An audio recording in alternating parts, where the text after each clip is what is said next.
Hi, my name is Katie Dow, and I've been a professional photographer for over 20 years. I'm extremely obsessed with photography, computer programs, special effects, video editing and production, social media, but my favorite pastime is working with Alien Skin software. Bokeh, a Japanese term for blur, is one of Alien Skin's brilliant plugins for Adobe Photoshop. It's a realistic lens simulator that allows you to alter the depth of field of a photograph after it's taken. It can also be used to simulate tilt shift and vignetting effects commonly used by photographers to draw the viewer's attention to certain areas of the photograph. In this tutorial, I'm going to show you how to obtain shallow depth of field after a photo has been taken. These plugins are invaluable to me being a portrait wedding photographer. When a special moment's happening, sometimes I don't have time to change the settings of my camera for a perfect shot. With Bokeh, I'm able to work on these type of photographs and achieve a professional result in post-production. I've opened up my photograph in Adobe Photoshop where I've installed the Bokeh plugin under Filters. I will now open up the Bokeh user interface so you can take a look. There are many preset features to try and just have fun with. Presets are made from careful experiments with lenses famous for their Bokeh highlights, such as the Canon EF 85mm f1.2 and the Nikon 105mm f2.8 macro. Some presets are special effect oriented, such as the Hollow Heart and Lens of Love. You just want to kind of try all of them because you'll be amazed at the effects.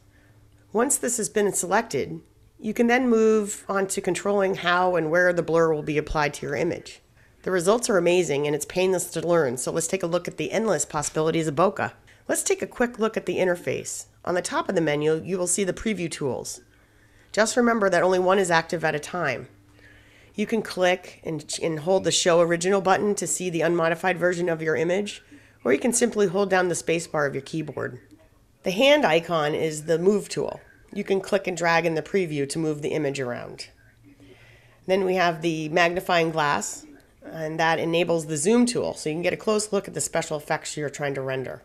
You can also use the split screen preview in various forms, so you can compare results of your before and after image. Now let's take a look at the Bokeh tab, which we'll be using today. You can choose None, which will render a blur in the entire image. If you choose Radial, an oval-shaped marquee tool will appear. The area within the solid oval is kept in focus, and the area between the solid oval and then the dashed oval will be blurred in gradually increasing amount. The area outside the dashed oval will be blurred the most. So it's kind of a matter of like what you're trying to blur out. That's what you have to think about when you're using the tool. The planar selection is a gradient tool useful for creating a gradual change in the amount of blurring. We're going to be selecting the radio tool for this demonstration because I want to isolate the mother and child from the background.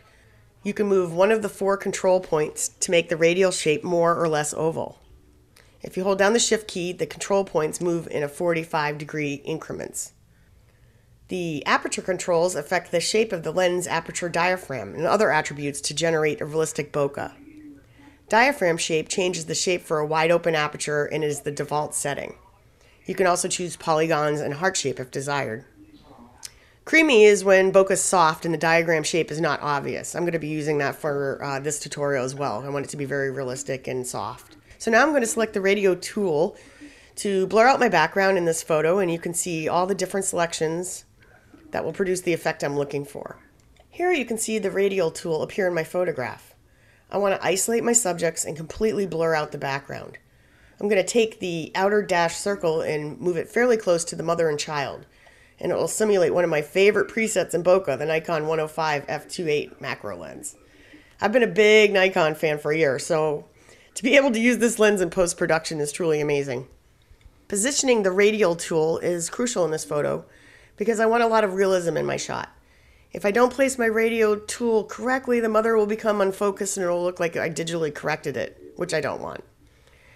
And I can also rotate this tool to exactly where I want it just by grabbing a point here and shifting it over.